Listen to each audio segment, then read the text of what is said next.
there's supposed to be another couple of people, and they usually have been showing up, so they probably will get here, but we'll get started. So people can always check. Actually, I'm going to start the AI companion, so if someone comes in, they can always check back with that and see what they missed. And Yeah. we'll be recording it too, so. Okay, so we're going to be talking about the transparency in learning and teaching approach, also known as TILT, which was created by Mary-Ann Winklemas a number of years ago. And she has some really great resources on it. And there are links to some of those resources in the slides. So if you'd like to get a copy of those, I'd recommend it because they've got some great examples there. Just either scan that QR code with the camera or type in this bit.ly, just http :// all caps tilt 2024. And I probably shouldn't have put in the year because we might use some of these again, but that's okay. If we can always create a new bit.ly in the future if we decide to redo this one. Okay, actually, let me just put it in the chat too, so it'll be there, and I'll have it also in my my cache, so that way, if people come in later, I can just drop it in. Okay, so the motivation for this, for the whole TILT approach, is that students don't always know what we expect of them, and in general, when you talk to students, and if they didn't do very poorly on one of the first assignments, they say, well, I didn't really know what to expect in this course. Now that I've had this first quiz or I've worked through this assignment, I have a better idea of what's expected or what you expect us to be able to do. And we probably don't want students to come in having to guess at what we expect from them. And that's really the essence of the teaching approach of this TILT approach.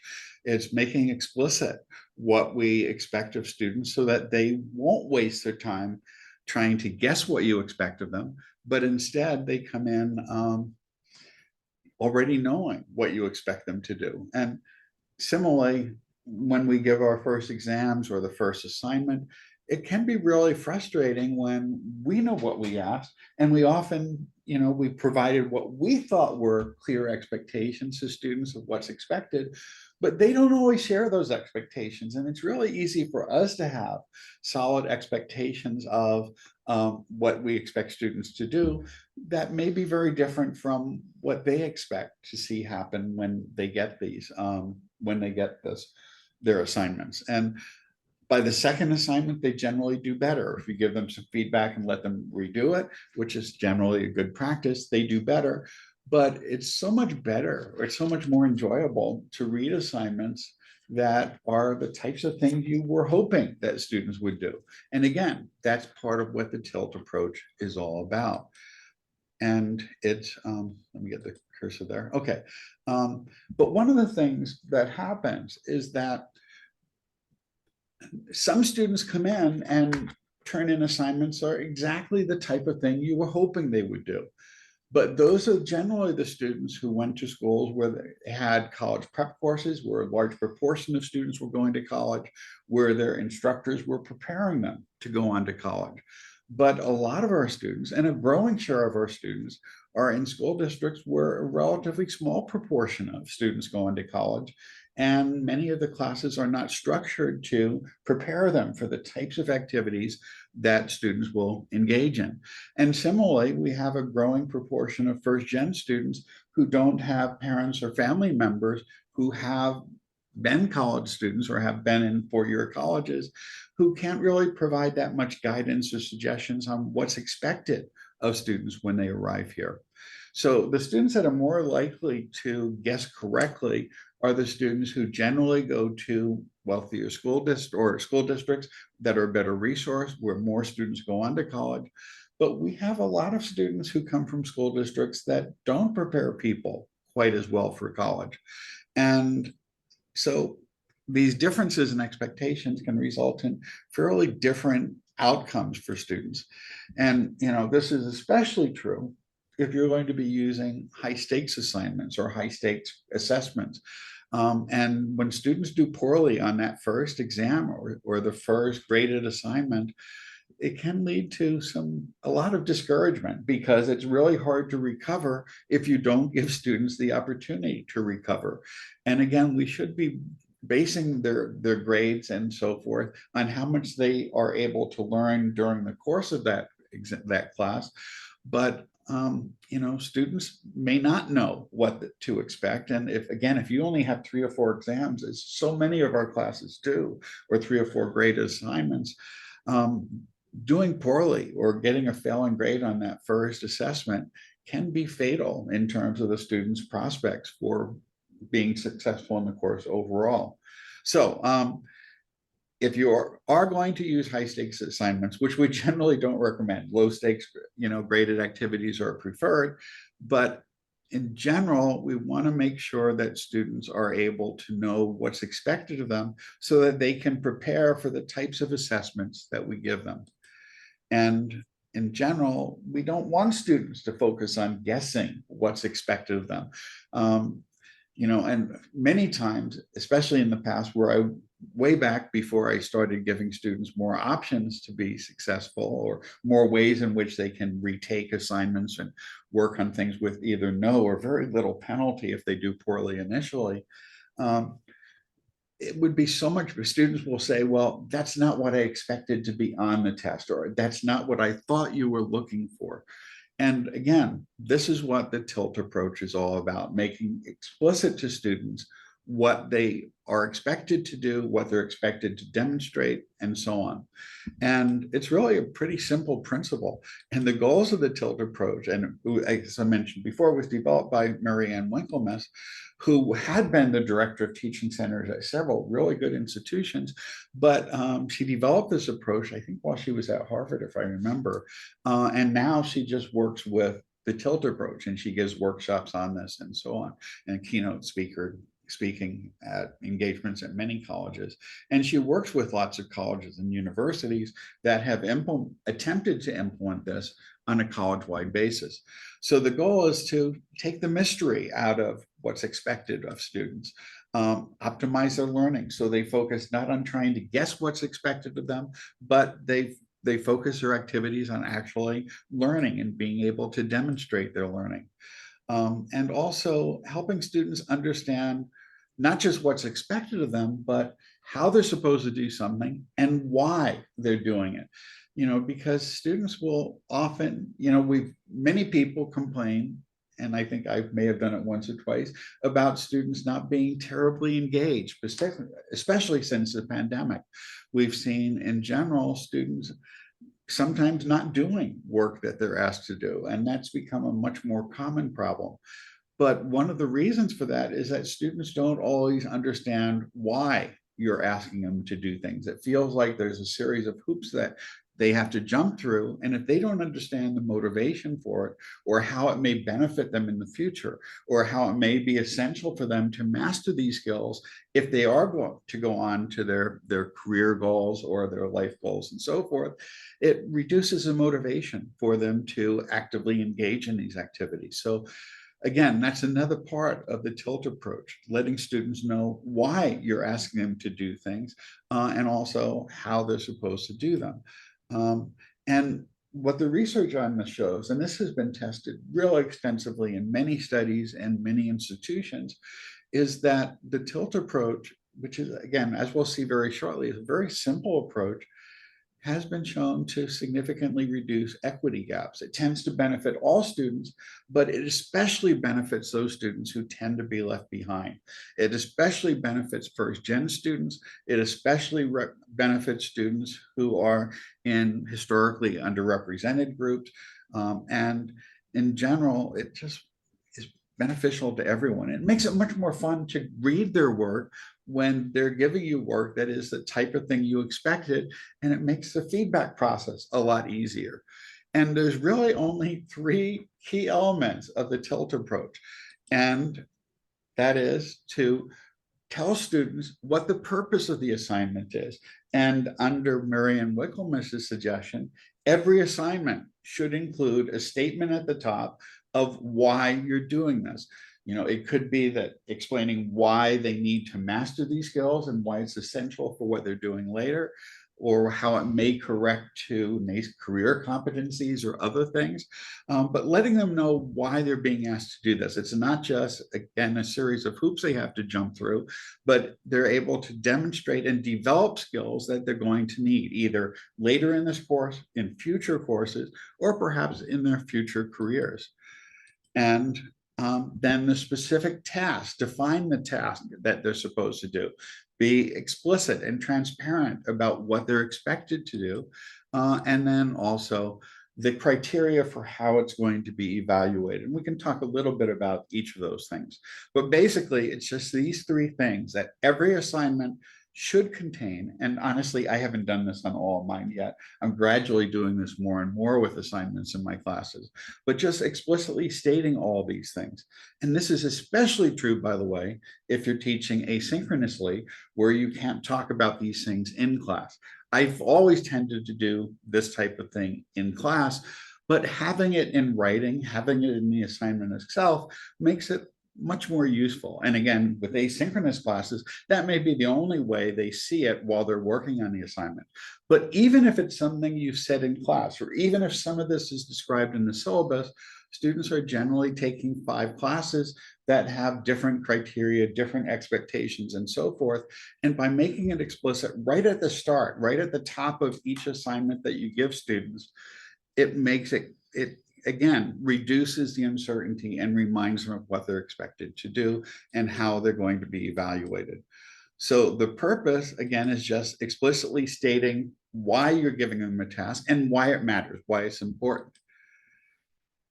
And again, I've already talked a little bit about that, but basically the goal of this is to let students see why it's relevant, to increase the salience of it for students so they know that there's a purpose behind it. It's not just some barrier that's going to keep them from being successful in the course, but it's a way of demonstrating or developing skills that they're going to need. The task, basically, it's just providing more explicit instructions on what they're expected to do and how to do it, how to demonstrate it, what you expect them to do to successfully complete the assignment. If it's a multiple choice quiz, you just tell them to complete all the questions and fill them in somewhere. But if it's other types of written assignments, make sure you describe exactly what you expect them to do. And along with that, it's really helpful, particularly with written assignments and so forth, to provide exemplars of a variety of high quality work. And that part of variety is important too, because if you ask students to write short papers or essays and you give them one example, all the assignments you're going to get will tend to look very much like the exemplar. But if you show students that there are many ways of demonstrating the learning objectives, they can find one that best suits their background, their interests, their talents, and so forth. This is essentially bringing in a little bit of UDL principles here, showing students that there's many ways in which they can, multiple ways in which they can successfully demonstrate their learning. And by showing them that there's a variety of ways, you're likely to get more varied assignment types, which again, gives students a little bit more autonomy. And it also makes it much more interesting than reading 50 essays on, a specific topic that all looks very much like the exemplar that you provided. And again, the people who benefit the most from this, or the students who benefit the most from this, are the students who have not had practice in these types of assignments. And we have a lot of students who have not had much practice with these types of assignments, particularly for freshmen. And so, this is useful at any grade level or any, course level, but using the tilt approach in introductory courses or freshman level courses is probably going to have the most impact. The criteria could involve sharing rubrics with students, or if you have a class where this is feasible, co-developing the rubric with students. Let them suggest what's important. And by doing it, it gives a little bit more buy-in, that if students are able to have some say in what they think is important, they tend to buy into that a whole lot more than if it's something imposed on them by the instructor. And often they'll come up with more rigid standards than instructors might themselves.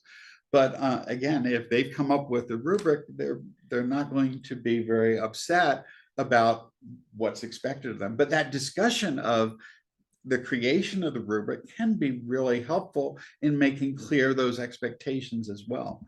So I've done this in my capstone class, my introductory courses. I haven't done it so much because when you have 300 or 400 students, co-development is a little bit challenging, but you could always share a template.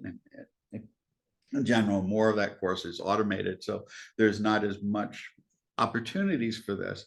But in any, by automated, I mean more of it is graded automatically using clicker quizzes and other things, or using an adaptive learning system that the students work through. But even with larger classes, you can share the rubric using either hypothesis or perusal and let students comment on it and provide feedback. And then you can discuss it and maybe modify it based on some of the feedback that students provide. Ken Bain, a number of years ago, probably about 18 years ago, was here. He's done a lot of work on teaching and learning and so forth. And he has a couple of really good books, which is What the Best Teachers Do and What the Best Students Do and so forth, what the best college students do. But one of the things he talked about while he was here, and it's in both of it, well, he has a third book too that came out 2 years ago. But one of the things he does is before he has students write their own papers, he gives them samples. This was an upper level history class, but he gave them samples of high quality work, medium quality work, and low quality work. And he shared them with all the students, and they had them meet in groups and determine which one was high quality work, which was medium, and which was low quality, and come up with the criteria and basically discuss how they could tell what represented high quality work, medium, and low quality work. And a really nice side effect of that discussion was that they got to make these judgments and evaluations with work that they didn't do, because it's much easier to see some of the flaws in someone else's work than a paper that you spent several days perhaps working on. But by doing it, they were also able to identify what constituted strong writing and weaker writing. And from there, he developed a rubric for it as part of a whole class discussion, basically. And as a result of the groups that had come up with these criteria, he was basically working on a blackboard and writing down these things. And then that evolved into a rubric that essentially was co-created with the students. Explain what each criterion means, especially if you're the one who is going to impose it, and be very explicit about what you mean by each of the criterion. And again, explaining why this matters. Again, that motivating this, explaining why it's important that the product that you're evaluating demonstrates these specific skills or these specific items, helps motivate it. That if they understand that this is important in building their skills that they're going to need later on, either in future courses or in their careers, they're going to be much more motivated to try to work on those skills. And again, the students who need this the most tend to be the students who've had less practice with this in the past. And here are some examples that Mary-Ann Winklemas provides on her website. And there is links to a well, actually it's right here, but here's an overview. Here's a video on this. Here's a series of videos. Some of these are new since I last looked at this back in January.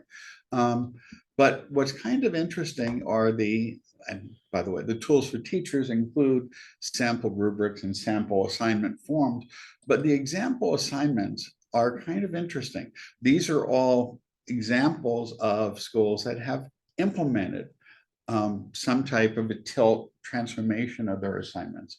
Are there any that you'd like to look at?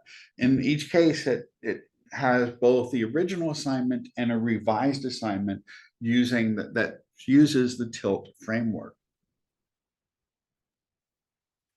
We can go down a little bit further. Are there any specific disciplines you'd like to take a look at? Either Sheila or Allison? If Sheila doesn't have any, I'll take finance. Okay. And Sheila, do you have one? I was looking for something like computer information systems, but I don't really see anything. Okay, well, then let's look at the finance one first, and then we'll see if there's anything that might be close. Finance, example N. Okay, so this has grown a little bit. So here's the original criterion. This is a less transparent one, which looks like a pretty standard assignment. It just gives a title of it. Here you write up the solution to the following question with clarity and detail. And again, that could be interpreted differently by different students. And you write this up and it should be typed and submitted to ASU Learn as a PDF file.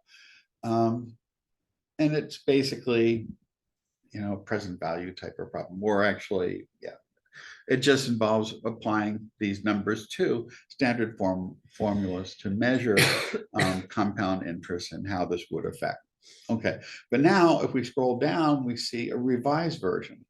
And here it talks about the purpose, what the assignment is designed to do: improve your mathematical writing. Demonstrate is how, that's an unfortunate hyphenization, but demonstrate your mathematical thinking and demonstrate proficiency with applying the savings calculations. The specific assignment is you write up the solution with clarity and detail, which is still there before, but it's also saying it's worth 20 points total so that students get a feel for the weight of it in terms of their overall grade. And presumably there would be something that tells them how many total points they have in the course if it's a point-based system. And this is pretty much the same as before, but here they give a slightly different problem where they're talking about how to do an analogous problem. And here it's showing how a calculator could be used to do this and so on. And it's basically the same problem, but it's providing a bit more support. It's being a little bit more explicit about how to do it and how to get the solution. And it shows a sample answer so that students know what they're expected to provide in their responses. Now, again, whether you include the specific values that you have to put into it is open to question. You might want students to have to figure that part out themselves. But the basic goal is you take something which is not very structured here and you turn it into something which makes explicit the purpose, the task, and the criteria by which it will be evaluated, including providing some examples. And again, depending on your preferences, you might or might not include this. Now, let's go back and see if there's something that might be close to computer science. Oops, where did it go? Okay, we're back here. So example assignments. So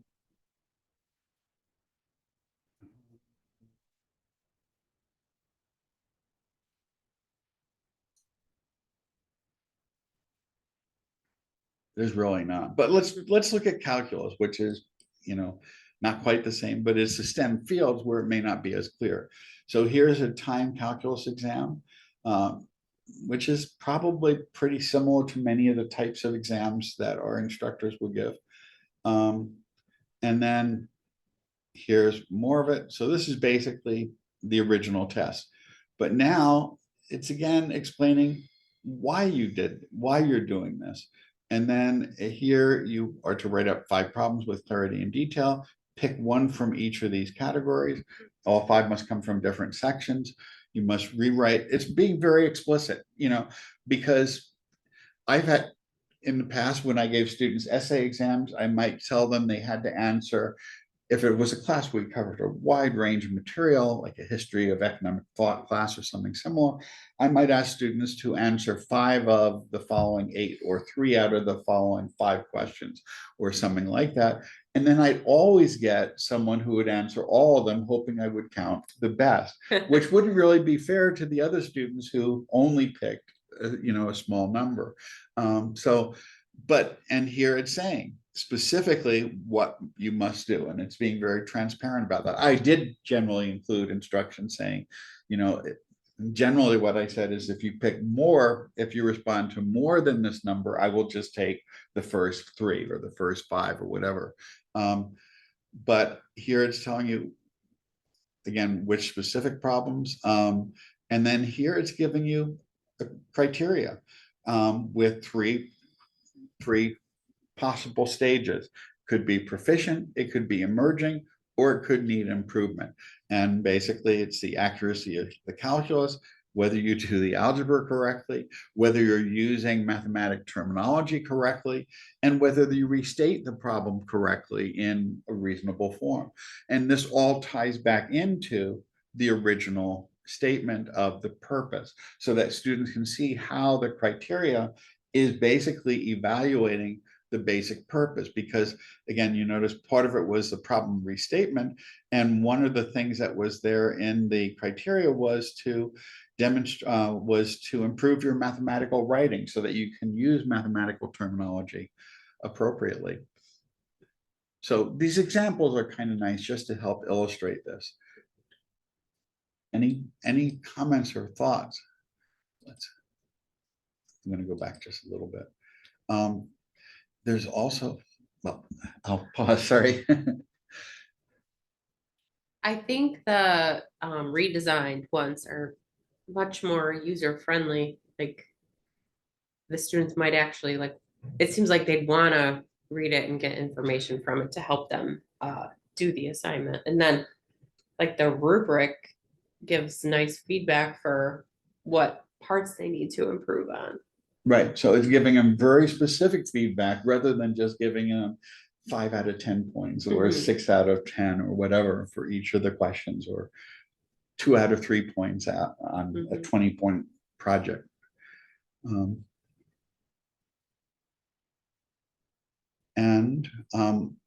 There's also tools for teachers here, which includes a simple template.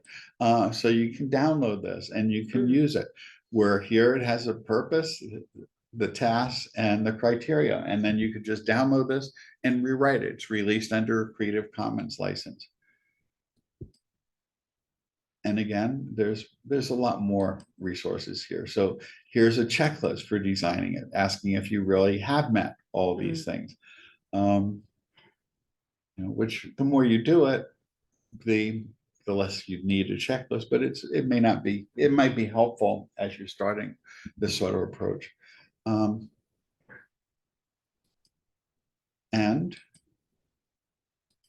the evidence.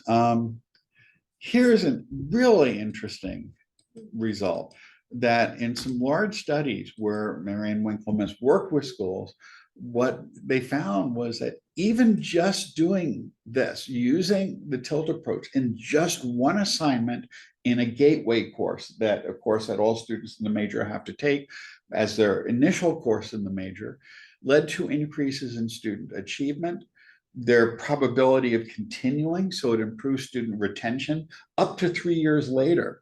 So they hadn't studied it beyond that. Maybe they have, but this was, I put this together back in January. So, you know, maybe now they have more data at whichever institution did this, but in general, a simple intervention where you just use this on the first assignment in the course significantly increases the probability that the students in that class will continue to be there at least 3 years later.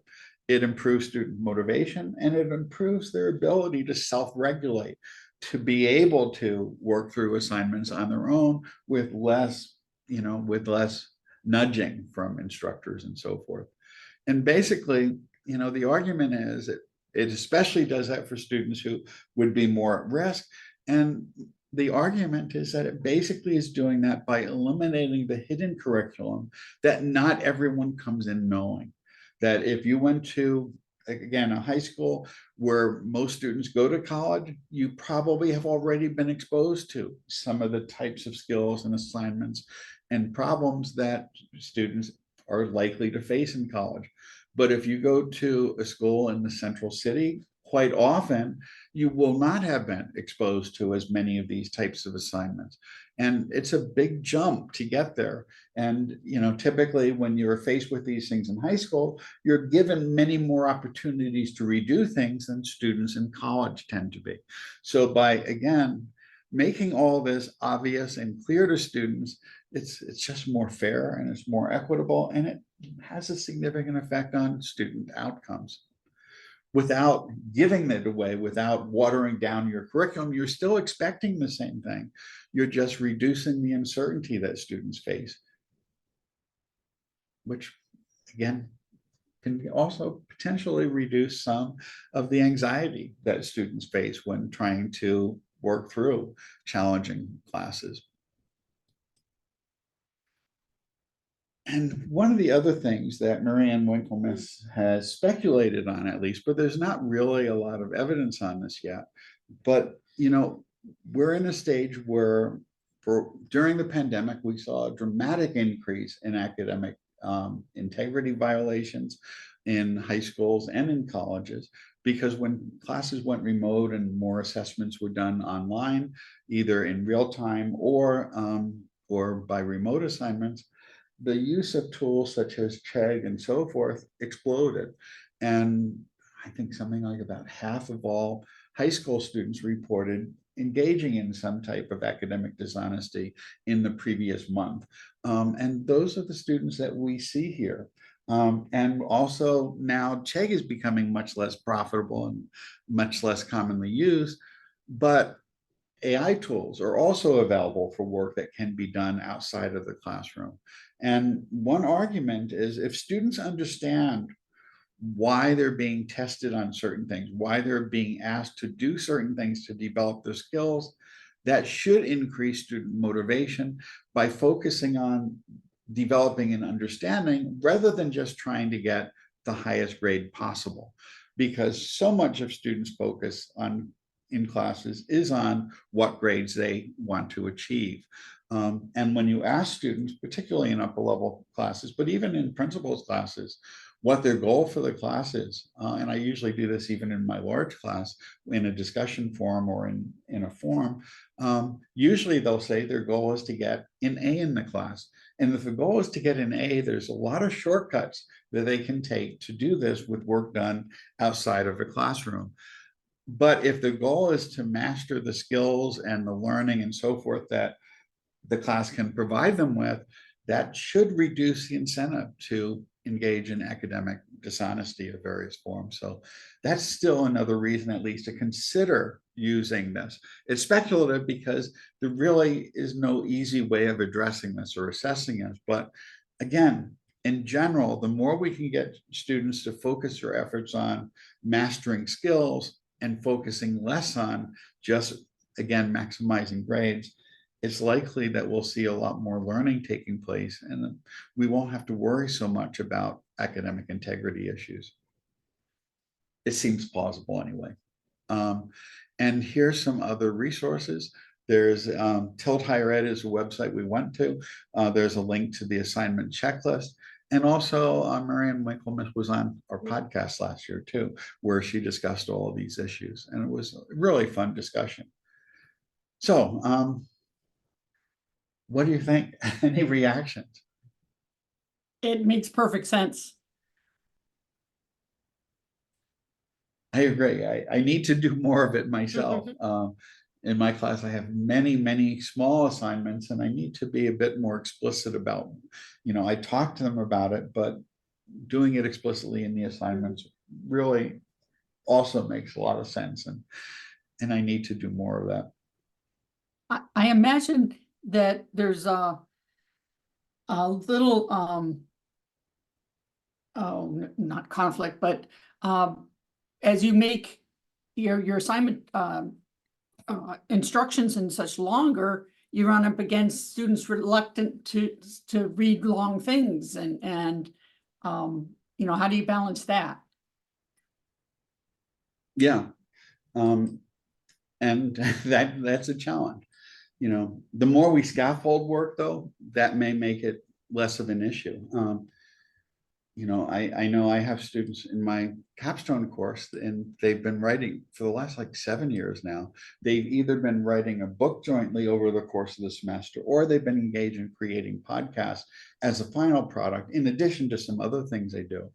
But if you take complex course, that's also something that Mary-Ann Winklemas recommends, to take complex tasks and break them up into small, manageable segments, so that when they're writing a book, or even when they're developing a podcast, the first thing they do is to come up with a proposal for it. Or as a group, they decide what the general focus will be. Then they break up into small groups for chapters. But then I have them just write up a general overview of what they want to address in that.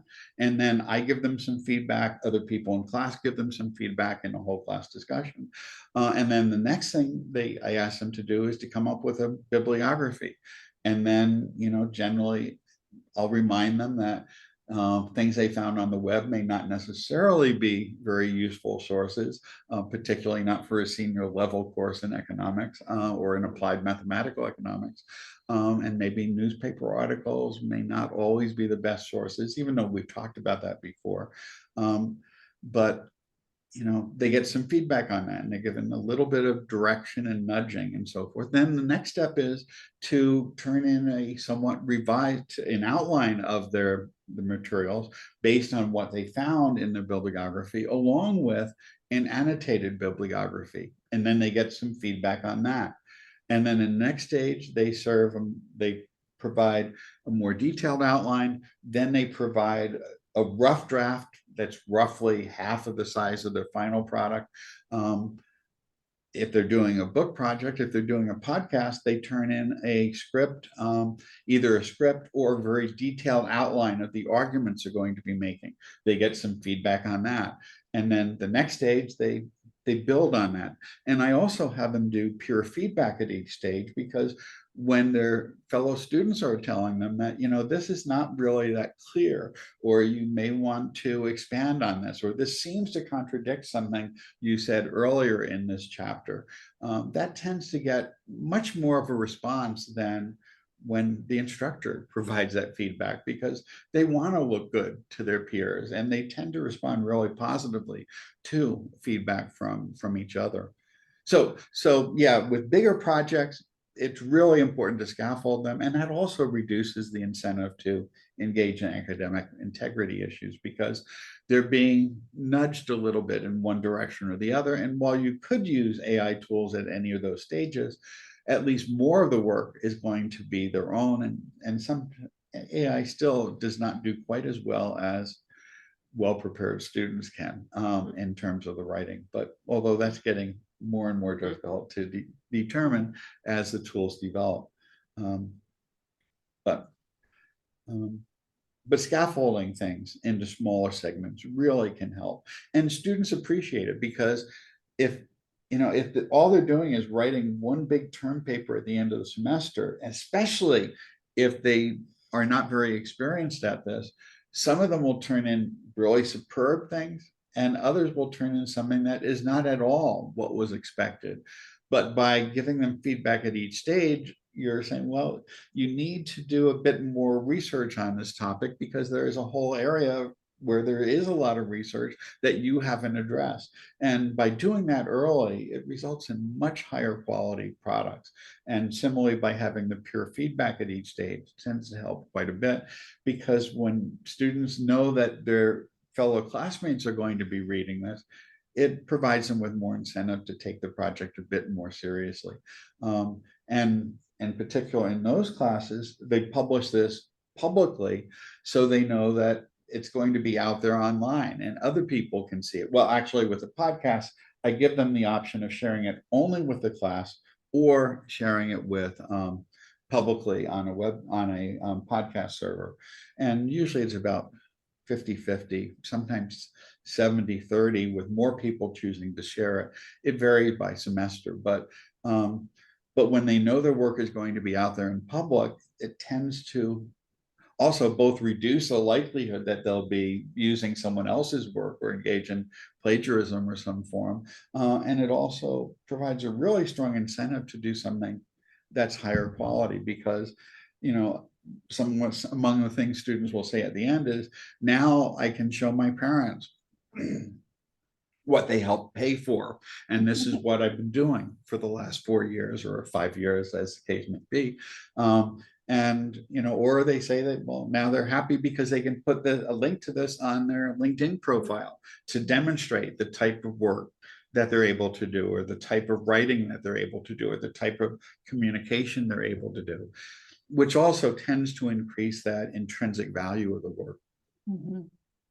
That was a really long response, but sorry about that. Thank you very much. Thank you. Any other thoughts or reactions? I like the resources for teachers, like the assignment template and the design checklist.